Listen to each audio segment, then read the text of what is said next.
Hello and welcome to the Rapid City Area Schools video project. I appreciate you taking the time to review this short video orientation to the project. Today we're going to be talking briefly about the project's origins and goals, the scope of the project, including timelines, individual teacher requirements, and then finally support for your video creation. I think it's important to start with why we're doing this. This project really was born out of a discussion at the senior leadership team level regarding distance learning. In particular, the distance learning teacher survey was reviewed, and within that, we saw that many teachers indicated feeling very overwhelmed and overworked. Options for how to address those issues included going back to broadcasting live, which we knew that there would be teacher pushback about, and then canceling distance learning altogether, which we knew that there would be board and community pushback about. So this project really was based on the idea that there might be a way to create a manageable, sustainable workload that would benefit everyone. So first and foremost, we're looking to increase the equity of access to content for learners across Rapid City, regardless of what their learning context is.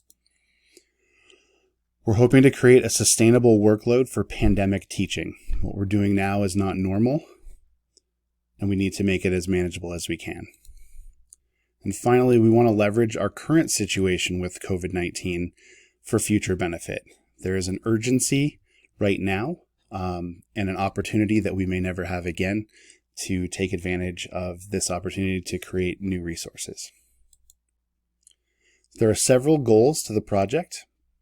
Most of these goals are addressing our current situation, so there's some urgency in meeting those.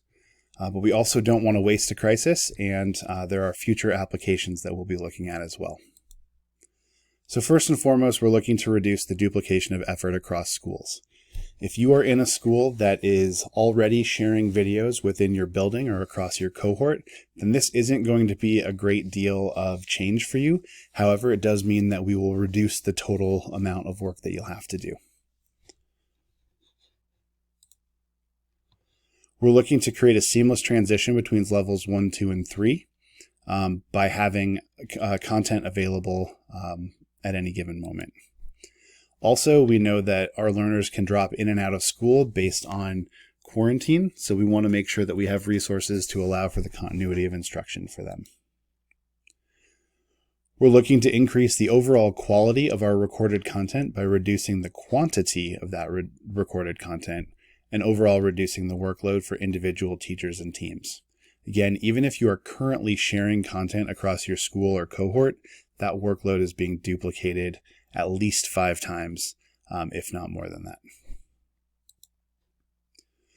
This also provides us with an opportunity for greater fidelity of curriculum implementation and better alignment between our individual schools. This also creates new avenues for content access for our learners, regardless of whether they're distance learners, quarantined, chronically absent. And then we also know that if we can get a body in front of a classroom, this will provide some resources for our substitute teachers. Finally, we're looking at some future applications for this work that include the potential development of a Rapid City Area Schools virtual academy, as well as opportunities for professional development in blended teaching and learning, and also providing resources for our new teachers. So this project really is not intended to replace the role of the teacher in any way. This is a tool that we want you to be able to use. The way that the structure of the videos is going to be set up allows you to hopefully use them flexibly and creatively. The videos are only going to include whole group core pathway tier 1 direct instruction of the required curricular elements for math and reading. The Teaching, Learning, and Innovation Curriculum Specialists have identified roughly 25 videos per week. About 12 to 16 of those are for reading, and 10 to 12 of them are for math.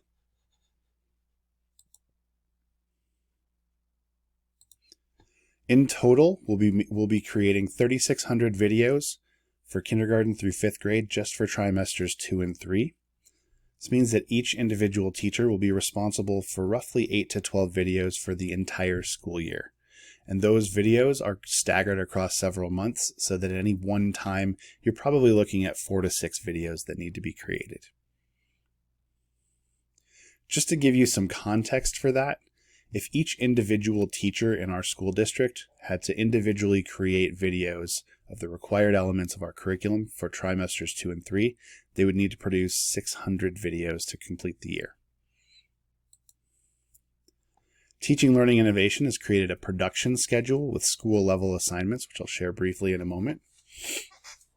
Within those production schedules, you'll also receive video maps that will be sent to teachers 2 weeks in advance of the date that they're due to be uploaded. And then those upload dates are 2 weeks in advance of actually needing to be posted for student use. In order to make sure that we have an entire year's worth of content, the Teaching, Learning, and Innovation Office is offering opportunities for summer additional pay to complete the remaining content. This is a first draft of the reading production schedule.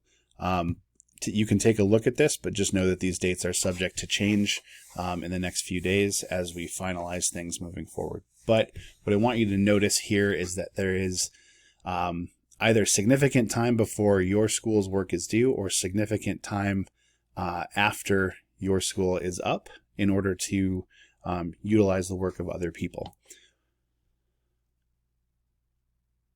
Depending on your current collaborative structure, your grade level team, school team, or cohort may decide to divide this work a little differently. So for example, cohort 4, which is Canyon Lake, Blackhawk, and South Canyon, could choose to divide the work across Unit 3, weeks 1 through 3. Oops. And could assign certain types of videos to specific individuals, or you can keep that within your building. This is a school-specific production schedule that will be sent to principals prior to your maps being sent to individual teachers. This gives you an idea of how many weeks per grade each team is going to have to produce. So you'll notice that in kindergarten, first grade, and second grade, we're looking at about 16 videos per week for reading. That's divided across your entire team. Finally, your video map will be mailed to you with specific links, learning targets and standards, and resources for you to be able to create your videos. The videos will be housed on the Teaching, Learning, and Innovation YouTube channels. There'll be one for reading and one for math. Once those videos are uploaded, we're going to ask you to complete a Google form for each video. That's going to help us with norming of naming conventions. That Google form is going to generate a searchable, sortable database. In addition to that, we'll also be sending out grade level emails with links each week so that you don't have to search for your videos. Eventually, these will all be aligned to the pacing guides and connected to the pacing guides using link libraries in SharePoint. So it's important to know that this is not an optional project. Everybody needs to contribute to the final product, and really the success or failure is entirely dependent on the scale of the project. Any individual teacher or department or school would be overwhelmed to create all of these videos alone. But by spreading the work across the 42 to 52 teachers per grade level in the district, we can really make that a manageable workload. How you choose to use the videos, though, is entirely up to you and your school. So just to give you some examples of what that could look like, you could co-teach with the video in a face-to-face situation, pausing and restarting the video as necessary around your conversations with kids. You could create a direct instruction station in a rotation that allows for more point of need teaching in small group. You could flip the learning entirely in your classroom. If you're a new teacher, you might just view these lessons in order to get a sense of what they look like. Or these can also be used as win group resources. So if you have kids who are working significantly below grade level, you would be able to access the phonics and phonemic awareness resources that have been created by your colleagues. So we know that this is a big ask, and teachers have varying levels of comfort with recording videos and using technology. So we wanted to make sure that there was adequate support. So the Teaching, Learning, and Innovation Curriculum Specialists are developing the video maps, aligning the standards for you, and then we'll be supporting you in finding and using the required curricular elements if you're not sure what those are. They'll also be providing a video elements and structure guideline to let you know exactly what should and shouldn't be included in a video. The goal is to create videos that are flexible in how they're used and not necessarily assignment specific.